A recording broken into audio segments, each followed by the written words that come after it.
5 मई को हुई NEET UG परीक्षा में 23 लाख से ज्यादा परीक्षार्थी शामिल हुए थे। 4 जून को एनटीए ने नीट यूजी का रिजल्ट जारी किया। रिजल्ट जारी होने के बाद कई अभ्यर्थियों ने अंकों में अनियमितता का आरोप लगाया। इससे पहले परीक्षा लीक होने के भी आरोप लगे और रिजल्ट आने के बाद गड़बड़ी के आरोप लगने के बाद परीक्षा फिर आयोजित करने की मांग उठ रही है। इसी बीच आज मामले को लेकर एनटीए ने प्रेस वार्ता बुलाई और एक कमेटी का गठन किए जाने की जानकारी दी जो इस मामले को देखेगी। नेशनल टेस्टिंग एजेंसी के महानिदेशक सुबोध कुमार सिंह ने इस प्रेस वार्ता में और क्या कुछ कहा, दिखाते हैं आप। से मैंने बताया कि ये जो एग्ज़ाम है इसमें जो इशू आ रहा है ये 6 सेंटर्स और 1600 कैंडिडेट्स का आ रहा है।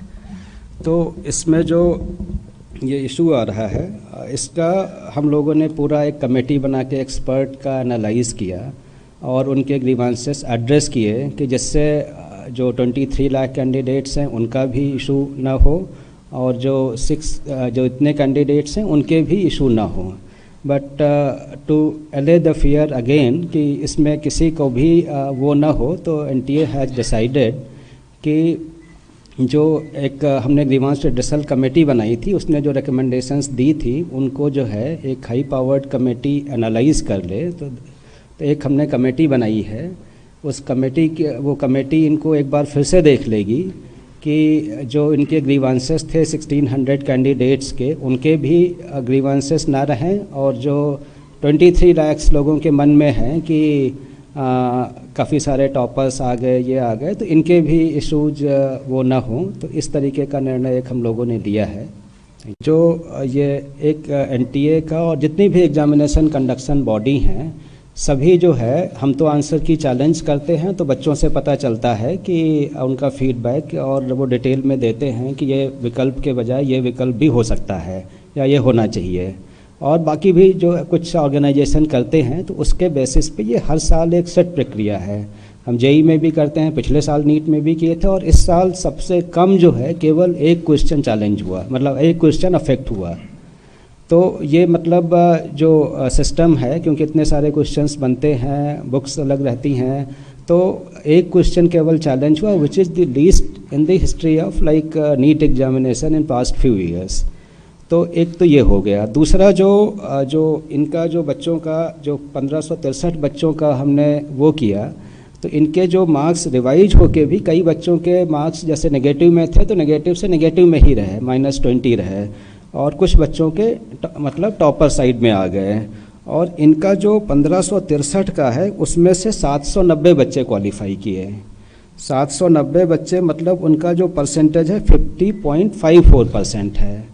जबकि जो टोटल जो 23,33,000 बच्चे अपीयर हुए थे उसमें से 13,16,000 बच्चे क्वालिफाई किए, उनका परसेंटेज 56% है।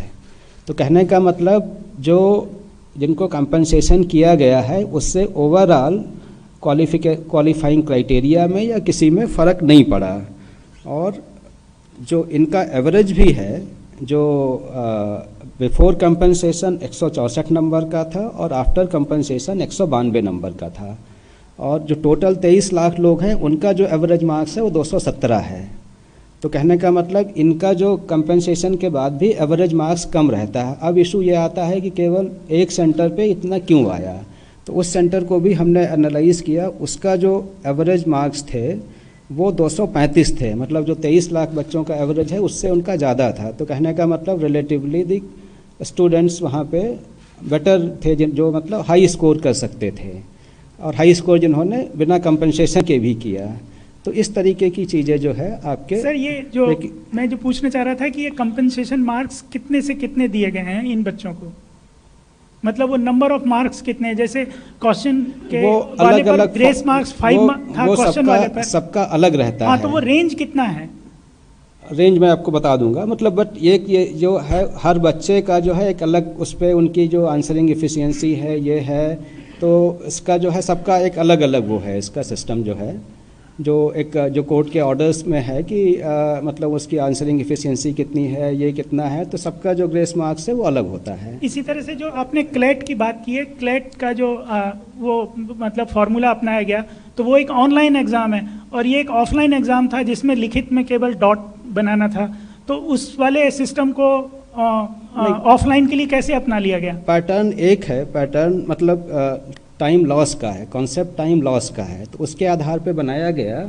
और फिर जैसे मैंने बताया कि इसके लिए जो है इसको फिर से एक रिविजिट करने के लिए हमने एक कमेटी बनाई है जो पूरा इसको देखेगी कि जो ग्रीवांस रिड्रेसल कमेटी ने जो रिकमेंडेशंस दी थी उसको उसके बेसिस पे एक बार फिर से उसको जो है पूरा एग्जामिन करेगी। Thank you.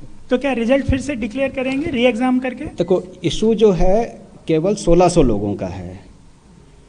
ये 23 लाख जो बच्चे अपीयर हुए थे, 24 लाख में से 23 लाख बच्चे जो कुछ अपीयर हुए थे, इसमें से केवल 1600 बच्चों का इशू है। 4750 सेंटर के बजाय ये 6 सेंटर का इशू है। तो हम इसको एग्जामिन कर रहे हैं और इसको हमारी कमेटी एग्जामिन करेगी और उसके ऊपर जो रिकमेंडेशंस आएंगी उसके ऊपर फिर हम निर्णय लेंगे। मैंने बताया बहादुरगढ़ सेंटर भी 6 सेंटर में से एक है, दो नहीं, एक ही सेंटर है बहादुरगढ़ का।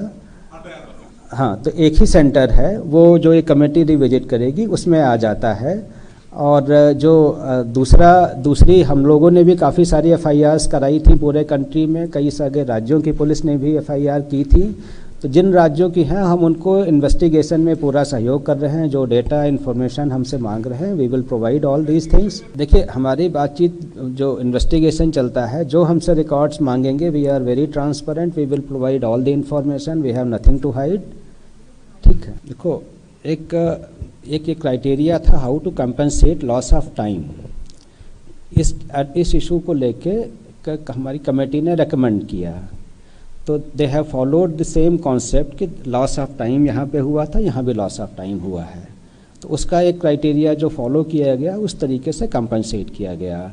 Now the other committee will look into this aspect that I have told already. देखो, ये जो 1600 बच्चों की समस्या है, इसको जो कमेटी देखेगी और उसके बेसिस पे जो रिकमेंडेशंस होंगी, उनका कोई दूसरा फार्मूला होगा या क्या होगा, तो उसके बेसिस पे हम लोग डिसीजन लेंगे और ज़रूरत होगी तो उनका रिजल्ट जो है रिवाइज होगा।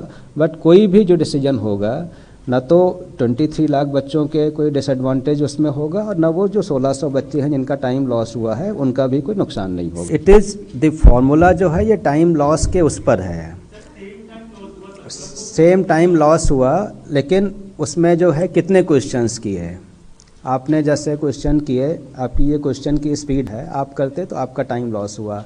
कोई बच्चा है जो उससे अच्छा है या उससे कम है, वो ज़्यादा करता है कम करता है, तो ये रहता है जो उस टाइम लॉस, इतने टाइम में आपने इतने क्वेश्चन किए, उस टाइम में इतने किए, इस तरीके से वो डिपेंडेंट है। देखिए, हमारा जो सिस्टम है, जो रिजल्ट प्रिपेयर हो जाता है तो वी अनाउंस इट। पहले भी एग्ज़ाम में, जैसे JEE में भी हमने जो डेट, पहले NTA में कभी डेट नहीं होती थी कि किस डेट को करेंगे। इस साल से हमने ये किया कि एक अपने लिए एक आउटर टारगेट रखते हैं कि इस तारीख तक डिक्लेयर होगा, सो दैट एवरीबडी नोज कि they can plan after that whether the admission the colleges और व्हाटएवर। तो एक हम उस लिए आउटर डेट देते हैं। पहले भी हमारी अभी जितने भी एग्ज़ाम्स हुए हैं, एफर्ट्स रहता है कि JEE का हमने 11 दिन में किया, 15 सेशन 1 का, और सेशन 2 में जिसमें 1 भी रहता है उसका 15 दिन में किया। तो इट इज़ नॉट कि वो किया। दूसरा जो है, जो हमने किया उसमें सारी इन्फॉर्मेशन देते हैं। भाई, जितनी भी इन्फॉर्मेशन आ रही सोशल मीडिया से, हमारी प्रेस रिलीज से ही आ रही है। तो we have nothing to hide whether it is on this date और दैट डेट। तो it was ready on that date, so we announced on that date. तो there is nothing to hide that कि ये किसी date को करोगे तो कुछ छिप जाएगा, ऐसा कुछ नहीं है। मैंने उनको बताया कि उनका जो है, उन्होंने 2 डिमांड की थी, रीटेस्ट या कंपनसेशन ऑफ मार्क्स। तो कोई भी जो डिसीजन होगा उन बच्चों का जो टाइम लॉस हुआ है उसका हिसाब से होगा, उनको भी कोई नुकसान नहीं होगा। क्योंकि ये सबसे बड़ा एग्ज़ाम है, इतने 4750 सेंटर पे एक साथ होता है, इस लेवल का कोई एग्ज़ाम नहीं है। और इसके बाद हम अपने जो प्रोटोकॉल्स हैं, ट्रेनिंग्स हैं, स्टैंडर्ड्स हैं, इसको और स्ट्रेंथन करेंगे जिससे इस तरीके की गलती नहीं हो।